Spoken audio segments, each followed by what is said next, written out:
here on CBS Sports HQ, and right now in the WNBA, there are 6 head coaching vacancies, with the very latest being the Indiana Fever, as the Fever have fired head coach Christie Sides after just 2 seasons.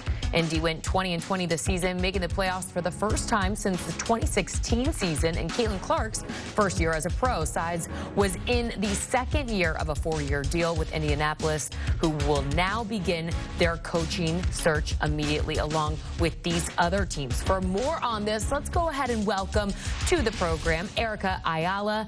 Erica, it is great to see you. Let's start with first, what went wrong this season for us to get to this point for Indiana? Well, it's interesting because, especially looking at that graphic that we just had, the Indiana Fever had the best record among the teams who are currently in search of a new head coach. Christie Sides came in early with an expectation to get this Indiana Fever team to the playoffs. That was their goal, and that's exactly what they were able to do. Now, with regard to why the Indiana Fever may be making this move, I think it's one of 2 things. One is that we just see, again, movement in the WNBA, and maybe there is someone who they feel can really get Indiana back to a deeper playoff run, look for their second championship, and that is related to some of the names that we have out there. I think also you just see that, you know, this is an organization that knows that they have a great player in Caitlyn Clark, and they want to have someone that can future-proof and really see the vision of how the WNBA is going to maneuver moving forward. And so at this time, at least, it sounds like the Indiana Fever, they've made other changes as well, but they think that moving on from Christie Sides is probably the best bet. All right, so we do know at this point that they are going to begin their head coaching search immediately. So who would you like to see fill this position? Is there anyone top of mind that seems like a really good fit for this team?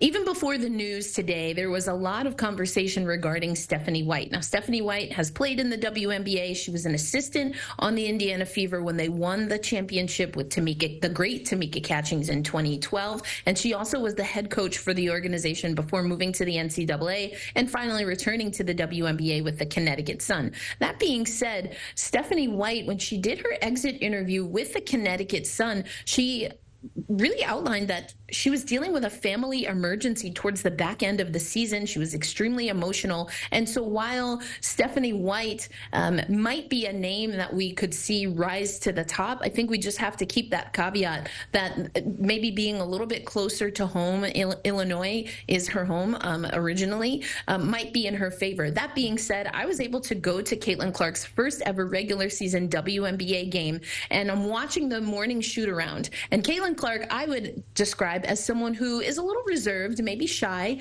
and as other players are engaging with each other, as the 2 teams are swapping opportunities to practice on the court, the first person that Caitlyn Clark spoke to was Stephanie White. Now, Stephanie White has covered Caitlyn's games as a part of the broadcast for Big Ten and was very complimentary of Caitlyn Clark. So again, if Christie Sides maybe wasn't the right fit, if this indeed is a move to activate and get more from Caitlyn Clark, then Stephanie White is likely at the top of the list. Okay, well, keep a lookout for that name. You know, Indiana, just the latest of 6 of the 12 WNBA teams that have a head coaching vacancy right now. We showed you this list before. Why do you think that is, Erica? Why is there so much turnover this year? Well, some of it is just that a few of these teams have been on the rocks for a while. You think about the Dallas Wings, especially for me, the Washington Mystics, and there is just a higher bar. Becky Hammon came in and got Vegas 2 back-to-back championships. We saw that this year's champion, the New York Liberty, and Sandy Brondello, who has had a championship before as head coach, of the Phoenix Mercury, got the New York Liberty to back-to-back finals, ultimately winning in 2024. And so the expectation, the bar has been raised across the board. That being said, I honestly think that if we don't see improvements with some of these teams, and maybe even others who are not on this list now, but maybe on this list in another 2-3 years, then what we really need to do is look at the general managers and if there is going to be some shakeup there in the future. In addition to the head coaches that we've seen on that list, there's actually 3 general managers managers or vacancies for the general managers, with the Aces and the Wings being among them. So I'm very curious to see, and the Mystics, excuse me, I'm very curious to see how this plays out even beyond the upcoming season. I'm taking it as a good thing that expectations are hiring for this league in the WNBA. Well, last but not least, we don't know who Caitlyn Clark will be playing for next year. Maybe it is Stephanie White, as you detailed out earlier for us, but she enters her sophomore season. It's going to be hard to top what she did in her rookie year, but what are some of the reasonable expectations for Clark next year with the Fever? Well, I think what we also have to understand is that there are some players, including Kelsey Mitchell, who had a great season, arguably one of the best players for the Indiana Fever down the stretch, alongside Caitlyn Clark, that may or may not be with the team. But we do know Clark will be there. And what I'm looking for the Indiana Fever organization and any head coach and coaching staff that comes in is to settle Clark into her game.